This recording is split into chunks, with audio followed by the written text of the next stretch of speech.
Bismillahirrahmanirrahim. Assalamu alaikum. Today, let's try to understand what a pronoun is. आज हम ये समझने की कोशिश करते हैं कि pronoun क्या होते हैं और pronoun के कितने types होते हैं. So, let's start it. Pronoun.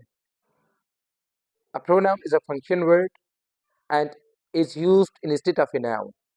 आपको पता है कि ये एक फंक्शन वर्ड है. इट मीन्स ये doesn't give you any meaning, ये आपको कोई भी मीनिंग नहीं देता. और इसका जो ग्रामेटिकल रोल है वो ये है कि ये नाउन को रिप्लेस करता है which has already been mention. जो नाउन पहले मेंशन हो चुका है सेंटेंस में, ये उसको क्या करेगा, रिप्लेस करेगा. Now let's talk about its types. इसके टाइप्स के बारे में बात करते हैं. वो कौन कौन से हैं. सबसे जो पहला टाइप है दैट इज पर्सनल प्रोनाउन. अब पर्सनल प्रोनाउन क्या होता है? Personal pronoun refers to a speaker, a listener, or a person or thing being talked about. ये स्पीकर के लिए यूज होता है या लिसनर के लिए यूज होता है या किसी बंदे या चीज के बारे में चीज के लिए जिसके बारे में आप बात कर रहे हैं. Now it is of three types: first personal pronoun, second personal pronoun and third personal pronoun. First personal pronoun speaker के लिए यूज होते हैं. I, अगर आप एक बंदा है speaker, so he will be using I for himself. अगर दो या दो से ज़्यादा हैं then they will be using we. और जो you है that is वो हम you यूज़ करते हैं for listener. and he हम boy के लिए जिसके बारे में बात कर रहे हैं. For example he didn't come to class yesterday. कल वो क्लास में नहीं आया. so वो मतलब बॉय था, so I used he for him. अगर गर्ल है तो उसके लिए हम क्या यूज़ करते हैं, she. अगर जो है वो नॉन लिविंग ऑब्जेक्ट या लोअर एनिमल है then we will be using it and we use they plurality को शो करने के लिए. पर्सनल प्रोनाउंस के केसेस भी होते हैं. 3 डिफरेंट केसेस हैं पर्सनल प्रोनाउंस के: subjective, objective and positive case. Subjective case क्या है? जब भी सेंटेंस में वो एज सब्जेक्ट्स यूज होते हैं then we use subjective case of the pronoun.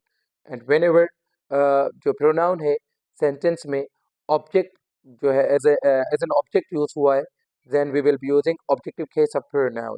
and when we talk about someone's ownership या position, we will be using possessive pronoun.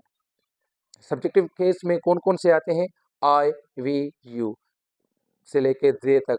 these all are possessive subjective case of personal pronoun. For example, I am going to buy new glasses. मैं new glasses लेने जा रहा हूँ, तो it means कि I am talking about myself. मैं खुद के लिए बात कर रहा हूँ, so I will be using I. And I जो है वो सेंटेंस में क्या है, सब्जेक्ट है. ऑब्जेक्टिव केस में for example Ali gave the gift to me. अब who gave me the gift? Ali. अब किसको दिया अली ने? मुझे दिया. अब ऑब्जेक्ट क्या होता है? Basically object is receiver of an action. जो मतलब एक्शन को रिसीव करे, जिसपे एक्शन का क्या हो, इफेक्ट हो, उसको हम क्या कहते हैं? ऑब्जेक्ट. तो इस सेंटेंस में क्या हो रहा है? गिफ्ट किसको दिया जा रहा है? मुझे दिया जा रहा है. तो मी जो है ऑब्जेक्टिव केस और वेयर इज अली जो है he is the subject in the sentence. और ऑब्जेक्टिव केस कौन कौन से होते हैं? आई का मी, वी का अस, यू का यू, ही का हिम, शी का हर, इट का इट एंड they का them.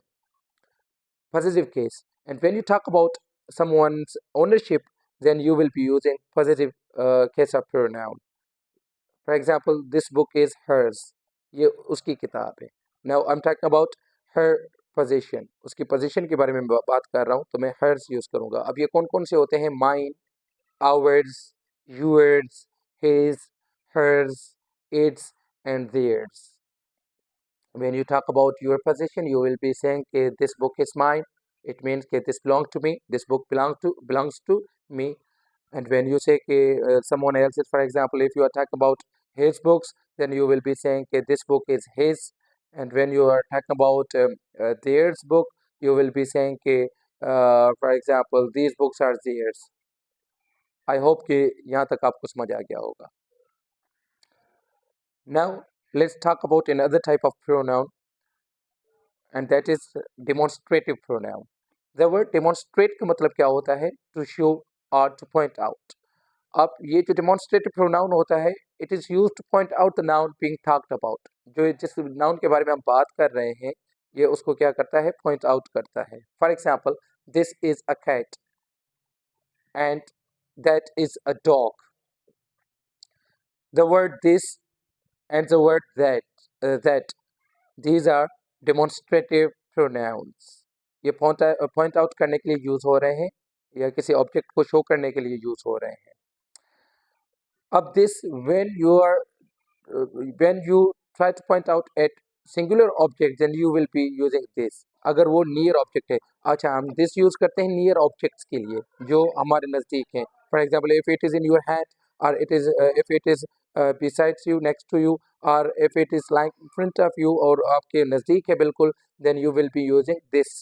और हम जो that यूज़ करते हैं वो हम distant object के लिए यूज़ करते हैं जो हमसे क्या हो, दूर हो। For example, I will be saying कि that's a broken door, that's a broken door, मतलब थोड़ी दूरी पे है तो उसके लिए आई विल बी यूजिंग that। और this का जो प्लूरल है वो कौन सा है, this सिंगुलर। और these when you will be talking about जो है more than one objects, then you will be using these. For example, एक से ज़्यादा बुक्स हैं तो मैं क्या कहूँगा, these are my books, okay. And those are dogs, those are, अब एक नहीं है, दो या दो से ज़्यादा, तो I will be saying those are dogs. अगर एक है तो मैं क्या कहूँगा, that is a dog. So that's the demonstrative pronoun. Now let's talk about another category, another type of pronoun, and that is interrogative pronoun. अब interrogative pronoun is used to ask questions। ये question के लिए use होते हैं। कौन कौन से interrogative pronouns होते हैं, सवाल पूछने के लिए कौन कौन से होते हैं, what, which, who, whose and whom। These are interrogative pronouns। For example, what is your name, the word what is interrogative pronoun। Who are you, the word who is interrogative pronoun। Now let's talk about another type, and that is reflexive pronoun। अब the word reflexive का मतलब क्या होता है, to turn back या to fall back. जो reflexive pronoun होता है, it shows the effect of the action done by the subject false upon it. जो भी सब्जेक्ट, आप सबको पता है कि एक सेंटेंस में सब्जेक्ट भी है और ऑब्जेक्ट भी है। अब जो रिफ्लेक्सिव प्रोनाउन होते हैं वो सेंटेंस में एज एन ऑब्जेक्ट यूज होंगे, ठीक है। जुमले में क्या होंगे, सेंटेंस में ऑब्जेक्ट यूज होंगे। मतलब जो काम करने वाला होगा, जो वो काम कर रहा होगा, उस काम का जो असर, जो इफेक्ट होगा, वो भी उसी काम करने वाले पे ही गिरेगा, किसी और पे नहीं। कैसे, let me give you an example. I cut my self while shaving. जब मैं शेव कर रहा था तो मुझे जो है वो कट लग गया। So who cut me, no one else but I myself. मुझे खुद से लग गया, तो आई मतलब सब्जेक्ट है और माई सेल्फ जो है, आई कट माई सेल्फ जो है वो रिफ्लेक्सिव प्रोनाउन है। इट मीन्स के जो इफेक्ट है मेरे एक्शन का, कट का, वो भी मुझ पे ही गिर रहा है। तो क्या मैं यूज़ करूँगा, my self, for me. Likewise ये क्या किस पे एंड होते हैं, सेल्फ पे या सेल्व्स पे। आई का reflexive pronoun myself, we का अवर सेल्व्स, यू का यूर सेल्फ, ही का हिमसेल्फ, शी का हर सेल्फ, इट का इट सेल्फ, दे का देम सेल्व्स। तो ये रिफ्लेक्सिव प्रोनाउंस होते हैं और ये सेंटेंसेस में ऑब्जेक्ट जो है वो एज एन ऑब्जेक्ट यूज होते हैं। For example, she burned her self while cooking. When she was in the kitchen while cooking she burned her self. उसने खुद को बर्न कर लिया। अब हु बर्न्ड हर, किसी और ने नहीं। एंड हु बर्न्ड, उसने खुद, शी बर्न्ड, किसको, हर सेल्फ, किसी और को नहीं, खुद को। सो आई होप रिफ्लेक्सिव प्रोनाउन आप समझ गए होंगे। सो नाउ हम बात करते हैं एम्फेटिक प्रोनाउन की, जो मतलब लाइक रिफ्लेक्सिव प्रोनाउन की तरह ही होते हैं, मतलब शेप में। जैसे for example myself, ourself, yourself, himself, itself से लेके देम सेल्फ तक, ये क्या थे हमारे रिफ्लेक्सिव प्रोनाउन, जब वो सेंटेंस में क्या थे, ऑब्जेक्ट थे। अब when they are not object but they are used to put an emphasis on the subject, on the doer of an action, तो उसको हम फिर क्या कहेंगे, emphatic pronoun। ठीक है, होंगे यही pronouns, myself, ourself, yourself, himself से लेके देम सेल्फ तक होंगे यही। सो ये on the basis of the context, contextual dependent होते हैं. If these are being used as objects in the sentence, तो इनको हम क्या कहेंगे, reflexive pronouns. And when these are not used as objects but are used to put emphasis on the subject, ये subject को emphasize करने के लिए यूज हुए हैं, तो हम इनको क्या कहेंगे, एम्फेटिक प्रोनाउन या इंटेंसिव प्रोनाउन. इनको एम्फेटिक कहते हैं या इंटेंसिव प्रोनाउन कहते हैं. For example, I myself did it. It means के who did it, I myself did it. From where did I get it done, I myself did it. मैंने खुद से किया. मैंने कहाँ से करवाया, मैंने कहीं और से नहीं करवाया, मैंने ये खुद से किया. रिफ्लेक्सिव प्रोनाउन में क्या था, let me give you an example in Urdu. Urdu में हम उसको क्या कहेंगे कि उसने खुद को काटा. ठीक है, उसने खुद को जलाया, खुद को जलाया.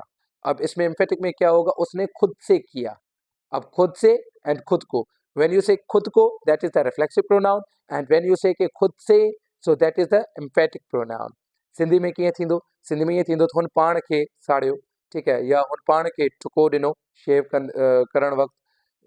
जेको आहे एम्फेटिक प्रोनाउन, हुन पंहिंजो पाण इहो कयो आहे, हुन पाण कयो आहे, हुन पाण कयो आहे ऐं हुन पाण खे. व्हेन यू से कि हुन पाण खे साड़ियो, इट मीन्स कि you are talking about reflexive pronoun. And when you say कि हुन पाण कयो आहे, इट मीन्स कि you are talking about emphatic pronoun. तो आई होप कि ये आपको समझ आ गया होगा. अच्छा, emphatic pronoun right after the subject पे आप यूज़ कर सकते हो. जैसे फॉर एग्जाम्पल, अच्छा, वो जो रिफ्लेक्सिव प्रोनाउन थे वो एज ऑब्जेक्ट्स और ऑब्जेक्ट की जगह पे ही यूज़ होंगे. वेयर एज जो एम्फेटिक प्रोनाउन है ये आफ्टर द सब्जेक्ट भी यूज़ हो सकते हैं. For example, I myself did it, he himself did it. ठीक है ना, तो ऐसे भी हम यूज़ करते हैं इनको. Now let's talk about another type, and that is reciprocal pronoun. अब reciprocal pronoun क्या होते हैं, छा थींदो आहे. Reciprocal pronoun is used to show that two or more than two persons are involved in doing the same thing.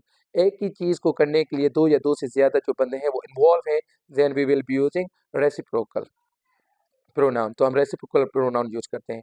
अब reciprocal pronoun ज़्यादा नहीं है, दो हैं. एक है each other और दूसरा है one another. अब जो है each other and one another, Urdu में इसका मतलब क्या होता है, आपस में. ठीक है, सिंधी में हिक ॿिए सां.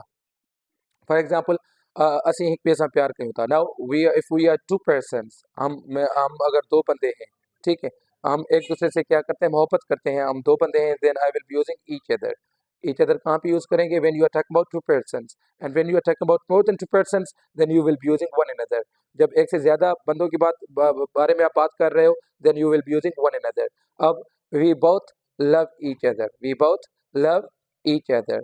ओके, और हम जितने भी फैमिली मेम्बर्स हैं एक दूसरे को क्या करते हैं, सपोर्ट करते हैं. सो इट मीन्स कि we all members of the family support one another.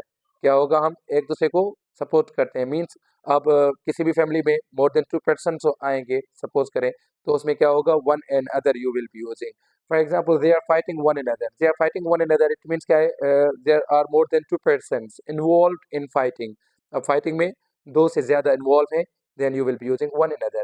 वहाँ पे अगर आप each other use करते हो, so it means कि you will be committing the mistake. Now let's talk about another type, and that is indefinite pronoun. अब indefinite pronoun क्या होता है, the word indefinite का मतलब होता है non specific, और indefinite pronoun होता है, it refers to non specific things. कैसे, नॉन स्पेसिफिक ऑब्जेक्ट्स को, कोई भी स्पेसिफाई ना हो, मतलब जनरल, मतलब किसी बंदे के बारे में आप बात करें. समवन, जैसे समवन स्टोल माय पेन. अब someone stole my pen, I don't know about his name and I don't know who he is, but I just know someone has stolen my pen. ठीक है ना, तो all, another, any, anybody, anyone, these all are indefinite pronouns. Now let's talk about the last type of pronoun, relative pronoun. अब relative pronoun क्या करते हैं, ये दो क्लॉजेज को आपस में कनेक्ट करते हैं, दो क्लॉजेज को. या यू कैन से कि जो relative pronoun है ये इंट्रोड्यूस करता है एक डिपेंडेंट क्लास को इंडिपेंडेंट क्लास के साथ. It introduces the dependent class to the independent one. For example, I saw a man who stole your pen. I saw a man who stole your pen. मैंने उस बंदे को देखा, उस आदमी को देखा जिसने तुम्हारी पेन चुराई. अब who, जिसने, the word जिसने सिंधी में या उर्दू में, the word जिसने is relative pronoun. या माण्हू खे ॾिठो, जय तुझी पेन। जय, द वर्ड जय is relative pronoun and English में पर्सन के लिए असां पर्सन जे लाइ पाण छा यूज़ कंदा आहियूं, हू यूज़ कंदा आहियूं। For example, he is a person who taught me English. ये वो बंदा है जिसने मुझे इंग्लिश पढ़ाई, सिखाई। So this is how we use pronouns. I hope कि आपको समझ आ गया होगा। If you have any question या if you have any confusion, you may ask me in the comment box. आप कमेंट बॉक्स में जो है वो पूछ सकते हैं। Thank you so much. Thanks for listening to me. अल्लाह हाफिज़।